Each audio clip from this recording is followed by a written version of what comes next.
कहता था, देखो मेरी बात सही निकली, क्या मैं तुमको दज्जाल के बारे में नहीं कहता था, देखो मेरी बात सही निकली। तमीम अद्दारी जो है वहां पर गए और उनको दज्जाल नजर आया, तो नबी अकरम सल्लल्लाहु अलैहि वसल्लम ये कह रहा था, मैं बोल दिया कुरान और हदीस में जो है बस वो, उसके बावजूद भी आप एक का एविडेंस देखो, हुआ ऐसा, देखिए ऐसा है, जैसा आप कहते हैं ना साइंटिफिकली भी ऐसा है, तुम्हारे मजहबी किताबों के अंदर भी ऐसा है। तो एक्सटर्नल एविडेंस लेना है नबी अकरम सल्लल्लाहु अलैहि वसल्लम का तरीका है, बल्कि कंपायर स्टडी में तो डायरेक्ट मैंने आपको पेश किया। ऐसे कई वाकयात है, ऐसे कई वाकयात है, अगर आप सही सिरा न बे, तो इसलिए अल्लाह मैं यहां पर ये 20 पेजेस छोड़कर जाता हूं ताकि UIRC के मैनेजमेंट वाले इंशाल्लाह आपको तेलुगु में इंग्लिश में ट्रांसलेशन करा के आपको दे दे।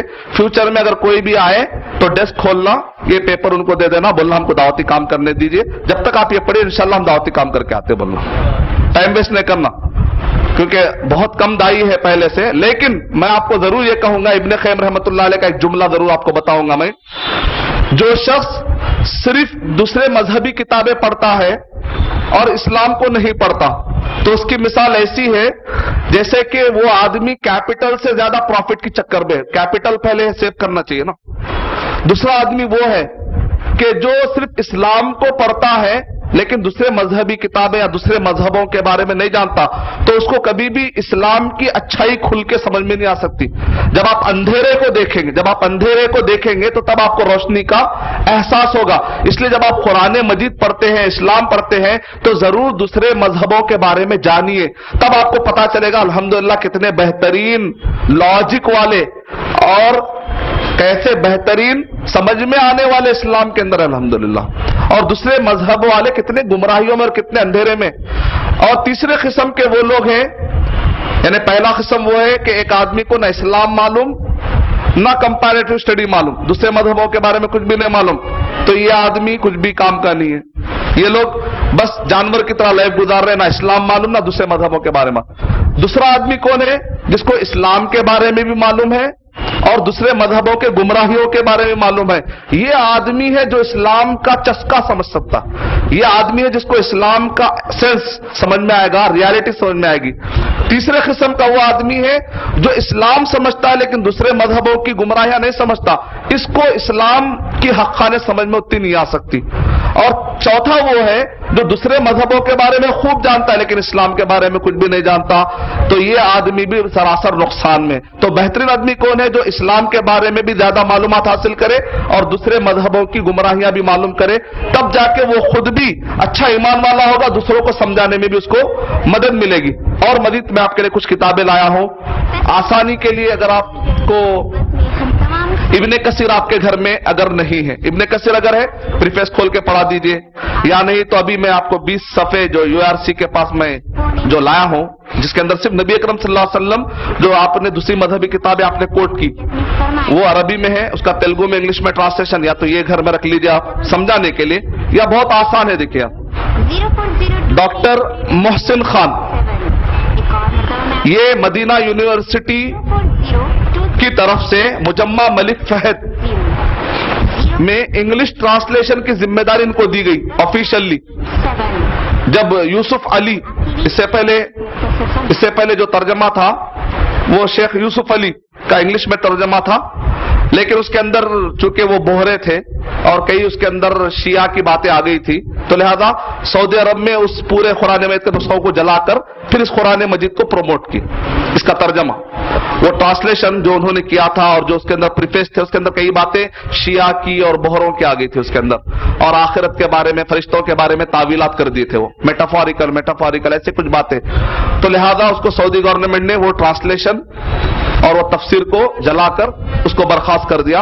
फिर उसके बाद अलग से ऑर्डर देकर 40 बड़े बड़े अकाबिर उलमा जब तक इसको प्रूफ नहीं करेंगे बाहर नहीं आएगी। इस लिहाज से डॉक्टर मोहसिन अली खान और तकी अल हिलाली, इनकी निगरानी में ये पूरा मुकम्मल ट्रांसलेशन सऊदी अरब की तरफ से बाहर आया और इसके अंदर तफसीर भी है, आप इसके अंदर प्रीफेस में देखेंगे। और इसी तरीके से आखिरी में कुछ नोट्स इन्होंने बनाए मुकम्मल। जब ये आखिरी में डॉक्टर मोहसिन अली खान का जो ट्रांसलेशन है, इसके आखिरी में अगर आप देखेंगे तो पूरा मुकम्मल ईसाईयत और यानी बाइबल से प्रूफ किया उन्होंने कि ईसा अलैहिस्सलाम خدا نہیں ہے، نہ خدا کے بیٹے ہو سکتے ہیں، بلکہ بائبل سے انہوں نے ثابت کر دیا کہ بائبل کے اندر خود کرپٹڈ کئی باتیں ہیں۔ اس طریقے سے انہوں نے باقاعدہ اس کے اندر کمپائل اسٹڈی کے حوالے انہوں نے بھی استعمال کیے۔ سورہ اعراف نمبر 7 آیت نمبر 157 کی تشریح میں کہ ان کے پاس تورات اور انجیل میں جو ان کے پاس ہے بائبل کے نام سے وہ لوگ جانتے ہیں، اس میں محمد صلی اللہ علیہ وسلم کا ذکر لکھا ہوا پائیں گے۔ نیچے انہوں نے ڈائریکٹ حوالے دے پورے سورہ اعراف نمبر 7 آیت نمبر 157 کے نیچے فٹ نوٹ میں انہوں نے کئی حوالے دیے۔ مطلب یہ کہ کمپائل اسٹڈی کرنا آج کے دور میں بھی مدینہ یونیورسٹی میں، مجمع ملک فہد میں اور یہ پورے علماء کرام کی ٹیم باقاعدہ اس کو استعمال کر رہی ہے، تو دعوتی اعتبار سے یہ استعمال کرنے میں آپ کو مدد ملے گی۔ لیکن قرآن اور حدیث اس کے محتاج ہیں، قرآن سائنس کے محتاج نہیں ہے، قرآن اور حدیث فلسفی کے محتاج نہیں ہے، لیکن آپ کی بات کو سمجھانے کے لیے اگر ایویڈنس ملتے ہیں تو اس میں پرابلم کی بات کیا ہے؟ آم کے آم گٹلیوں کے دام بولتے ہیں، یہ ایک ہے، یہ ہے جو ہم کو سلیبس میں پڑھایا جاتا ہے، اس کے اندر بھی بائبل بھری ہوئی ہے پوری۔ یہودیت اور نصرانیت، یہ پی ایچ ڈی اس ٹاپک یہودیت اور نصرانیت پر ڈاکٹر سعود الخلق میرے استاد ہیں جن سے ہم نے ڈائریکٹ یہ ٹاپک پر ہم نے پڑھا ہے، یعنی مدینہ یونیورسٹی میں سلیبس کے طور پہ کمپلسری 1 سال مکمل ہم نے پڑھا ہے، یہ کتاب کو ڈیٹیل میں پڑھا ہم نے۔ اور پڑھانے والے کون ہیں؟ کوئی غیر مسلم نے، مسلمان ہے، ڈاکٹر سعود الخلق، مدینہ کے اندر مدینہ یونیورسٹی میں ہم نے پڑھا۔ تو یہ کتاب اس کے اندر بھی بائبل بھری ہوئی ہے۔ علامہ احسان الہی ظہیر کا نام سنا ہوگا آپ نے، علامہ احسان الہی ظہیر، تو ان کے دوست ہے پروفیسر ساجد میر، دونوں نے مل کر ارادہ کیا، علامہ احسان ظہیر نے ارادہ کیا کہ میں فرقوں پر لکھوں گا، اور فرقوں پر جب بھی لکھتے تھے تو جو فرقے ہوتے تھے ان کی کتابوں سے ثابت کرتے تھے کہ تم غلط، جیسا ہوتا ہے نا سامنے والا آدمی اگر فقہ کو مانتا ہے تو آپ فقہ کے حوالے دیتے ہیں، بھائی تمہاری فقہ کے حساب سے تو تم کو یہ سنت فالو کرنا چاہیے تھا، تمہارے فقہ میں خود یہ فتویٰ ہے، تو سامنے والے کو سمجھانے میں مدد ملتی۔ ہم آپس میں بھی اصلاحی مسئلوں میں بھی گفتگو کرتے ہو، کیا کرتے قرآن اس کے ساتھ ساتھ کیا کرتے ان کی فقہی کتابوں کے ذریعے سے بھی آپ حوالہ دیتے۔